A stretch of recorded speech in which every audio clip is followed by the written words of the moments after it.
مسیح یسوع کے جلالی اور بابرکت نام میں آپ سب کی سلامتی ہو۔ آج ہم بائبل مقدس میں سے عہد عتیق کی پہلی کتاب پیدائش 21 باب میں سے سیکھیں گے خدا نے ابراہم کے کس بیٹے کے تعلق سے وعدہ کیا تھا؟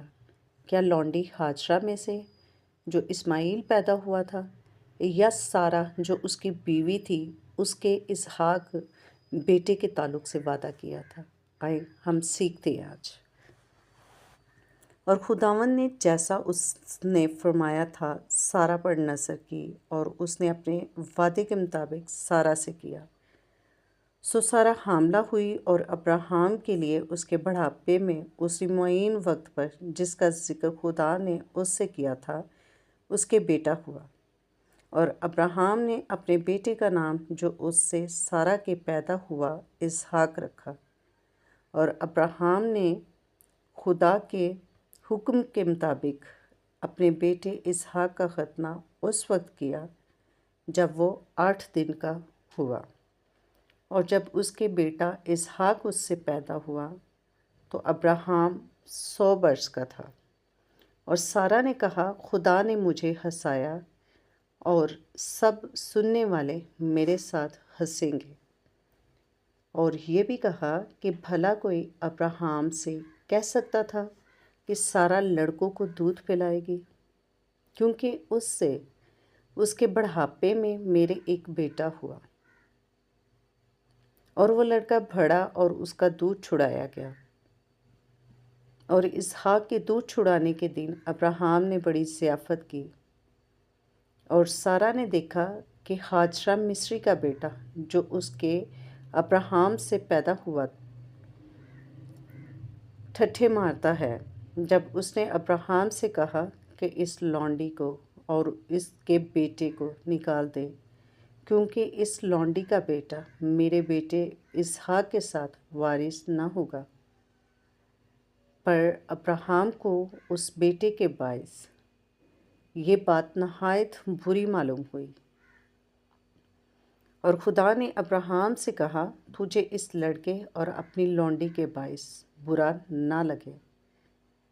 جو کچھ سارہ تجھ سے کہتی ہے تو اس کی بات مان، کیونکہ اسحاق سے تیری نسل کا نام چلے گا، اور اس لونڈی کے بیٹے سے بھی میں ایک قوم پیدا کروں گا، اس لیے کہ وہ تیری نسل سے ہے۔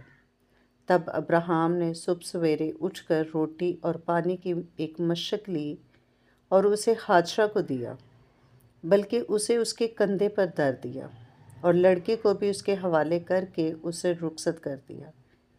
سو وہ چلی گئی اور بیر صبا کے بیابان میں آوارہ پھرنے لگی۔ اور جب مشک کا پانی ختم ہو گیا تو اس نے لڑکے کو ایک جھاڑی کے نیچے ڈال دیا، اور آپ اس کے مقابل ایک تیر کے ٹپے پر دور جا بیٹھی، اور کہنے لگی کہ میں اس لڑکے کا مرنا تو نہ دیکھوں۔ سو وہ اس کے مقابل بیٹھ گئی اور چلا چلا کر رونے لگی۔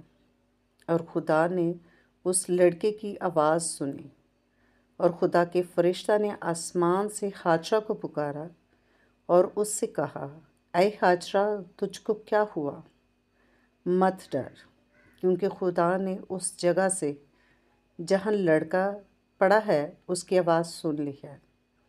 اٹھ اور لڑکے کو اٹھا اور اسے اپنے ہاتھ سے سنبھال، کیونکہ میں اس کو ایک بڑی قوم بناؤں گا۔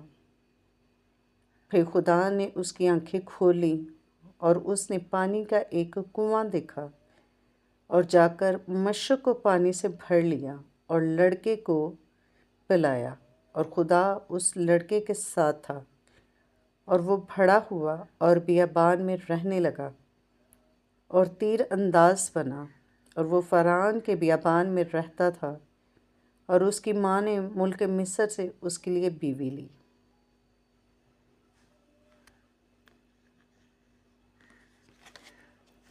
پھر اس وقت یوں ہوا کہ ابی ملک اور اس کے لشکر کے سردار فیکل نے ابراہم سے کہا کہ ہر کام جو تو کرتا ہے خدا تیرے ساتھ ہے، اس لیے تو اب مجھ سے